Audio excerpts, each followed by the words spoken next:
একটা স্বামী যদি স্ত্রীকে সবসময় ছোট করে কথা বলেন, স্ত্রীকে অপমান করেন আর ভাবেন যে স্ত্রী আবার কে? তাকে ছোট করে কথা বললেই বা কী হবে?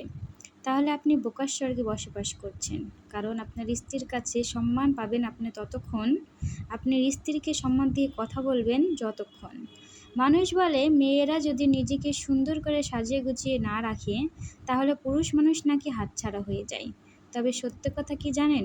যে পুরুষের চরিত্র খারাপ সেই পুরুষের ঘরে পরীমনির মতো সুন্দর বউ রেখেও কিন্তু কাজের মেয়ের পেছনে ঘুরঘুর করবে। স্বামী স্ত্রীর মধ্যে দূরত্বের তৈরি হয় এই ৩টি কারণে। অনেক স্বামী নিজের মতো করে জীবন কাটায়, কিন্তু স্ত্রীর জন্য অনেক নিয়মকানুন বেঁধে দেয়। আর স্ত্রী একটু ভুল করলেই অপমান করে কথা শোনায়। অথচ নিজে সবসময় ভুল করে বেড়ায়, কিন্তু এই দিকে কোনো সমস্যা নেই। যাকে জীবনসঙ্গিনী বলা হয় তাকে সময় না দিয়ে দিনের পর দিন তাকে অবহেলা করা হয়। আর এই অবহেলার কারণেই দূরত্ব সৃষ্টি হয়।